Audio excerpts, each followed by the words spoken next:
Oh, good morning, good afternoon, good evening, Jar of Marble dwellers and Jar of Marble curious. My name is Linda and this is Jar of Marbles. So glad that you made it. I was wondering if you were coming. I was looking out the window. I was being a little bit nosy behind the curtains going, are you coming? Oh, there you're coming. That's so good, so good. So glad that you're here. This week I wanted to talk a little bit about coping mechanisms. Now this is, coping with aspects of life which holds so much, doesn't it? Loss, trauma, new beginnings, moving across state, the list goes on. New job, new this, new that, lost weight, the ageing process can present unique challenges, but there are various coping mechanisms that can help promote physical and emotional well-being. And here I've just organised 3 strategies that can be beneficial. I am going to discuss 3 flexes: sleep, exercise and laughter and other bits and bobs, But if you've ever or never really been an exercise person, this can sound like an oversung song. But the reality is, if you want to be a sassy senior, be as pain-free as is possible, you gotta. It's not a luxury or a fun pastime. Exercise is a must-do. If you want to be in good stead for your older years, engage in exercise. Regular physical activity has numerous benefits for our well-being. Research is showing that the benefits are more amazing than we could have even imagined. Engaging in exercise can help maintain muscle strength, flexibility and cardiovascular. It just does. It's not like maybe, sort of, kind of maybe. It actually does. And what is that exactly? We take our flexibility for granted.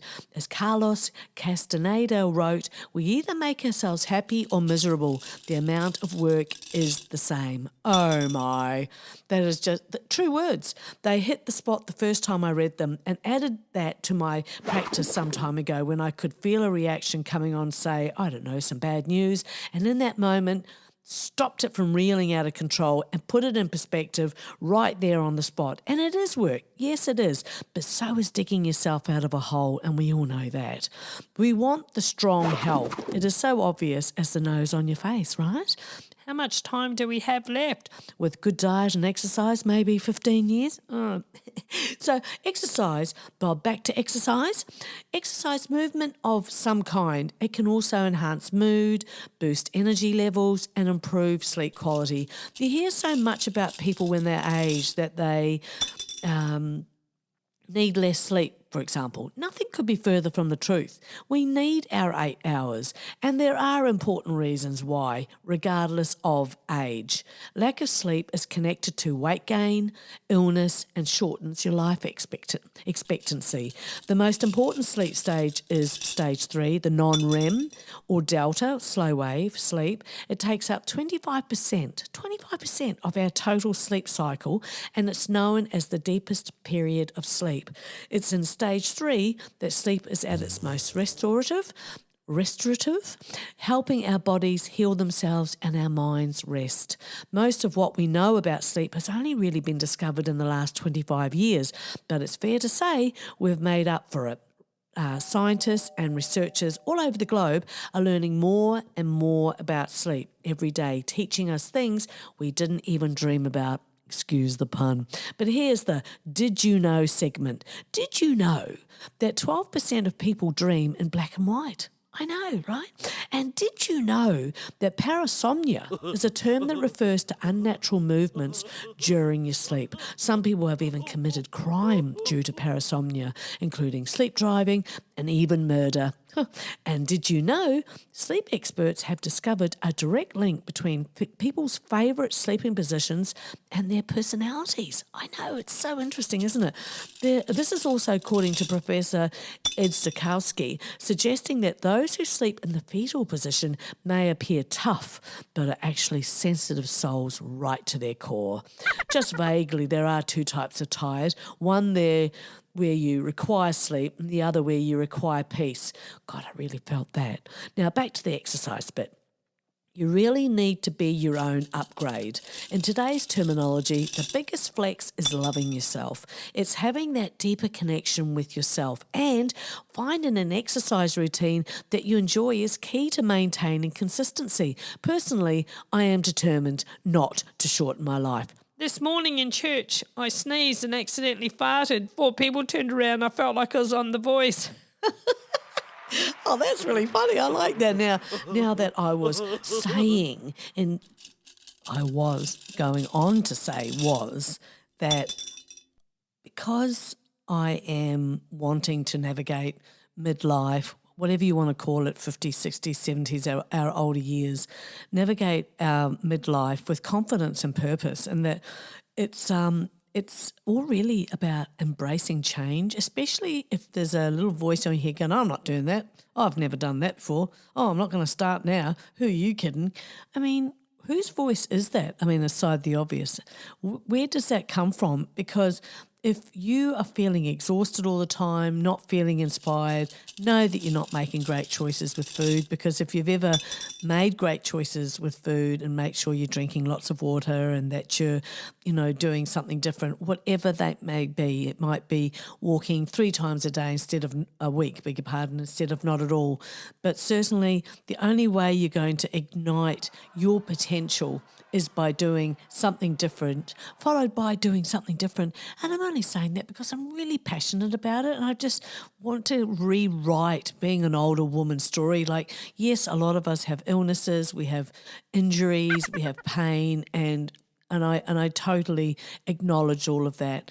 But even still, there's still something that we can do that's going to make us feel damn good about being ourselves and being alive.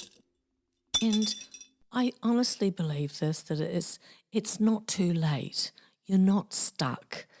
You can start today just looking forward with creating new habits and set yourself new goals. Your brain can keep you stuck in old thoughts though, can't it? And that's just the thing. The brain is doing its job. It's keeping you safe. It's up to you to decide which new directions you're going to take in terms of, today I'm going to go for a walk. Today I'm going to make sure that I drink at least 1 glass of water instead of none at all. The benefits of doing things for ourselves, it just gives you such an inner glow, an inner feeling of this is absolutely the right thing to do, and it is. Our thoughts can create our reality, so you've got to make that place in your mind a good place to be. A comforting statement can become an anchor that you return to. It's definitely become mine. What if you could stop the negative self-talk and instead speak from a place of love and encouragement? So it's sort of starting a morning and an evening routine, and you've got to choose what feels right to you. And it's saying things that, might feel strange to say, or maybe it doesn't feel strange to say. I don't know. I just sometimes feel like if this is something you're listening to, then this is something you're meant to hear, to be able to say to yourself, I am worthy of love. I am in charge of how I feel today.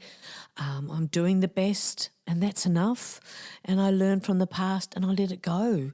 There can be all sorts of statements that you might see or write, or something that really means a lot to you, that if you can slide that into your thinking first thing in the morning, even if you write it down and you turn around in bed and you just grab that piece of paper and you look at it and you read it if you can't say it out loud, and you will be amazed the difference that it can make for the tone of your entire day.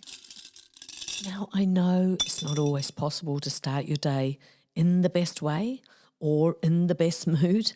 The most powerful words you hear are often the ones you say to yourself. Now, isn't that true?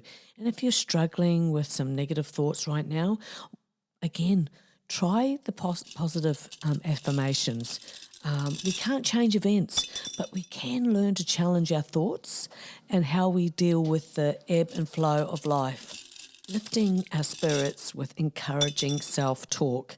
Don't let age change you.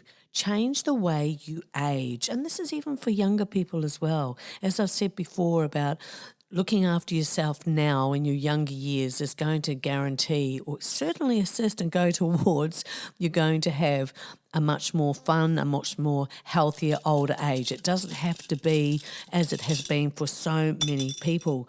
So don't let age change you. Change the way you age. Find out what you love and do more of it. Making time specifically for you in whatever small way increases your self-worth. It's familiar talk. You start to believe in you on the inside, and I can attest to that. Be in the moment, marble dwellers. Am I in the moment? You are, Bob. We need to get the most from our one precious life. So find what you love, schedule it in, pencil yourself in, and make you feel like you matter, because you absolutely do. Start improving your relationship with you from the inside. See? It really is an inside job. Is there something that you want to do? Let me know. I'd love to hear about it. I'm cheering you on. We all need to dedicate time to ourselves. Wouldn't it be great if you go to the doctor and the doctor said, well, first of all, I think you need to find something that you really love and go out and enjoy it and come back and see me in 3 weeks. Like, honestly, how we feel about our day-to-day, what we're doing in our day-to-day, we get so tired from running around and we're looking after the family and we're holding down jobs, a lot of us. And we think, well, that's all the exercise I need. And we know that's not true.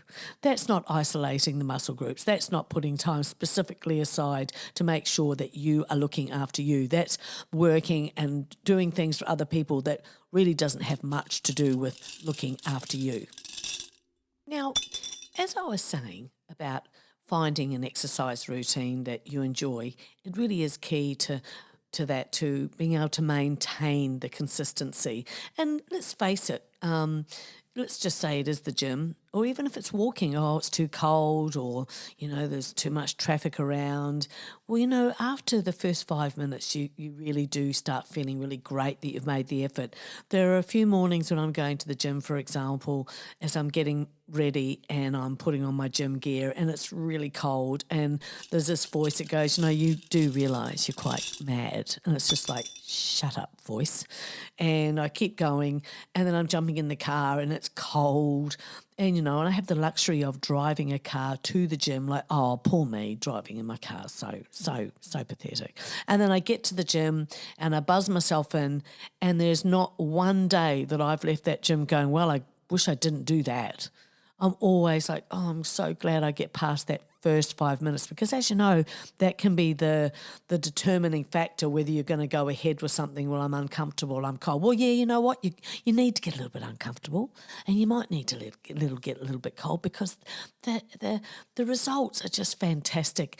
Mainly for me, it's the whole mind game of just feeling good about life, not over the moon, jumping over fences, although, but it's just feeling like I have a say in how I'm going to feel. It's not determined by what someone else may or may not do. That's not to say that I don't ever react or have a bad day. I do, but I don't stay there for long, because there's just no point. There's no point in it whatsoever. So, like, in today's terminology, the biggest flex is loving yourself. It's having that deeper connection with yourself. So personally, I am determined not to shorten my life. I like to be moving, walking, and doing some light lifting. And research shows that none of this will result in a disease-ridden old age, and it does not have to be that way. I do a lot of research about living well, and it could seem like there's no urgency if you say 30, for example, but you have lived well and getting your health as a priority because you want to, because you feel amazing. So why not feel amazing? When you're younger, you can look forward to having a great older life. I wake up with a sense of urgency. As the older I get, the more important it is to me to feel pretty damn good. A peephole was found in the gym locker. The police are looking into it. I am accustomed to feeling feeling that way, and I know I have to invest time and effort into myself. There just isn't any other way, marble dwellers. And now that I am in my 60s, there is no reason why I can't feel good, well, and inspired. And I do. I've noticed that if it's been raining outside, I am extra careful on walkways now, as I don't think I can bounce off the ground quite like maybe I used to. Not that I have bounced off the ground very much, but I have had a couple of falls, and I truly believe that because I go to the gym so regularly, that I I didn't bruise, and I didn't break anything. Most of us have invested time in someone or people who didn't deserve it. So taking the lesson, we move on. There is seriously no point in wasting time in regrets. It's just bringing me round to you've got to invest in yourself. You would have heard the statement, when someone shows you who they are, believe them. Our youth told us lies. Youth told us that the ride of youth will never be over. Well, that's why I'm here to tell you I had and have no intention of letting my old age have me feeling stiff and having no flexibility. That is just rubbish, given that, doing something simple as squats, for example, that makes such a difference. If you're going into your cupboard to get something, you're finding it a bit tricky to get back up off your haunches. No, I'm not having any of that. So all the more reason to put that energy that we all have into ourselves. It's about grabbing hold of what you want to accomplish and then doing it. Just don't wait. Anyone and everyone can do that. It doesn't have to be grandiose or expensive. I know I don't have endless tomorrows. Don't be afraid to start over. You might like your new story. A good day, for example, is when I don't tuck a boob into my jean pocket. So just, watch out for that. Okay. I am pushing myself these days, and there were days when I was pushing myself when I was 30, because I've realised if I do push myself, I always end up enjoying myself, and the payoffs of that alone are huge. The payoffs are feeling at peace within yourself and a certain kind of pride. Yeah, I'm going to take it. Yeah, thank you. Thank you. And you know what else, Marble Dwellers? That energy, it lasts all day and it makes me feel good in my skin. I'm sharing this because I want this for you. I mention this because there was a time when I was not pushing myself. I was actually waiting to get some, magical help from someone. I don't know what I thought. In between not being motivated at all. It was all pre-pandemic, ever so conscious about me entering into my 60s as though the foreboding I was feeling marked the end of my life. Oh my goodness. And it is just like life to show us that turning 60, for example, was not a bad thing. It was always going to be the next thing. Hashtag coping mechanisms. The grass is greener on the other side age-wise, prospects-wise, change my career-wise. The only reason the grass is greener is because they've used a shitload of fertiliser. So how's about fertilising your grass, fertilising yourself? And what actually transpired was a rush of enthusiasm that I started fulfilling what I needed to do in order to do other things, e.g. learn software in order to create a podcast, learn software in order to record my original music. What has stopped me before was I had zero idea I could work it all out. It was a flat no. It was, I can't do that. I don't get that. I won't be able to do that. I have to find someone who can, etc., etc. Or even better, collab with people who really want to collab, and that is happening as we speak, which is, can I say, pretty cool. I tell you this because we all have it, the big IT in us. We also have a voice that says, you can't do that, and we bloody well believe it. And it's not true. Hashtag coping mechanisms, and for any age. It was a hell of a lot to do with looking to yourself for answers and maybe looking for new answers, especially if your answers are the same ones. Like, you can't do this. And it's like, yes, you can. You're too old. Don't do it. Yes, you can. And what else? I feel tired, so I can't do it. Yes, you can. Maybe it has something to do with doing it on your own until your friends around you realise that you are actually doing it and not just talking about it, whether it's walking, swimming, yoga, dancing or any other form of physical activity. Choose something that brings you joy and suits your abilities and interests. Not only will exercise contribute to your physical health, it can also provide a sense of accomplishment and power and empowerment. Those are great feelings. Give me a bag of that. Damn straight, Bob. Being thoughtful about food. As we age, our bodies may have different nutritional needs. Being mindful of what you eat can have a significant impact on your health and vitality. Focus on consuming a well-balanced diet rich in fruits, vegetables, whole grains, lean proteins, seeds, nuts and healthy fats. I was going to say healthy farts, but I suppose that could work too. Adequate hydration is also crucial, like crazy important. I used to be one of those didn't drink much water people.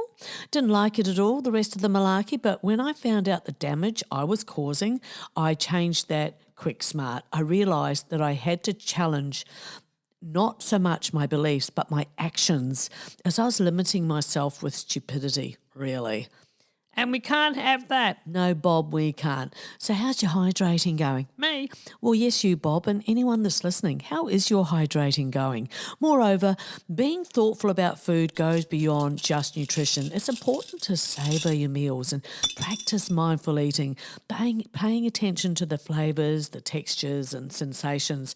This can help you develop a healthier relationship with food and promote a sense of satisfaction and, God willing, a bit of enjoyment. Sometimes when I'm eating a favourite snack, which is, Yes, tell. I bake my own gluten-free bread, oregano and sunflower seed bread. I cut it quite thickly, toast it, then I pour a little bit of cold-pressed virgin oil, some crushed fresh garlic, avocado and cherry tomatoes with a bit of Celtic salt. I'll close my eyes as I'm eating that, and I'm enjoying it like it's my last meal. But honestly, it is a little bit joyous. So it is about doing the things you want to do, no matter how small. Aging in particular should not prevent you from pursuing activities that bring you joy, even if it is something small. Find time for activities that fulfill you and align with your interests. This could be anything from reading a book, painting, volunteering, gardening, learning a new skill. Hashtag, what are your coping mechanisms? On occasion, I'll take myself to the movies. I'll go and watch one on my own. Honestly, I don't know why, but it always gives me this feeling that I'm doing something. And all I'm doing is taking myself to the movie. I even pack myself a sandwich. No, I do, really I do. And I might take myself out to breakfast. I may buy myself flowers. I might take myself for a drive to the beach. Engaging in activities you love not only brings that beautiful happiness, but also maintains cognitive function, boosts self-esteem, and fosters a sense of purpose. Remember, it's always a good move to explore new hobbies or to revisit old passions. So yes, ain't that the truth? And so the 3 flexes in this instance are sleep, exercise and laughter, and a few little bits and bobs in between. Finding your joy, following your bliss. Love knowing that there are aspects of my life I can change if I choose to. There's the money shot right there. Choice. We can come up with all sorts of reasons why we don't or can't do certain things, but we can show up for ourselves like you do for a great friend or for your work or for your family. Start doing something simple for you today. Walk down your garden path. Take yourself for a walk. You can do this. Breathe in nice and deep and admire gardens, no gardens, admire the sky. I do like to do me a little bit of admiring. Research reveals that environments can increase or reduce our stress, which in turn impacts our bodies. What you are seeing, hearing, experiencing at any moment is changing not only your mood, but how your nervous, endocrine and immune systems are working. Research done in hospitals, offices and schools have found that even a simple plant in a room can have a significant impact on stress and anxiety. That is always the simple things to come back to nature, come back to aiding yourself, especially during times when we feel we are coping, and we all experience that. And if going out for a walk during that time feels too hard, all the more reason to get yourself outside for a short while. Some nice deep belly breathing, and how about that beautiful sky? Could be a night sky. The universe loves gratitude, and it is a lovely feeling to feel grateful and in that state of almost innocent joy. So on that note, marble dwellers, I will bid you adieu. I wish you a wonderful day. Say good day to the family for me. Hug the hamster. Bye-bye, and we'll see you bye-bye, next time. bye. Okay, bye.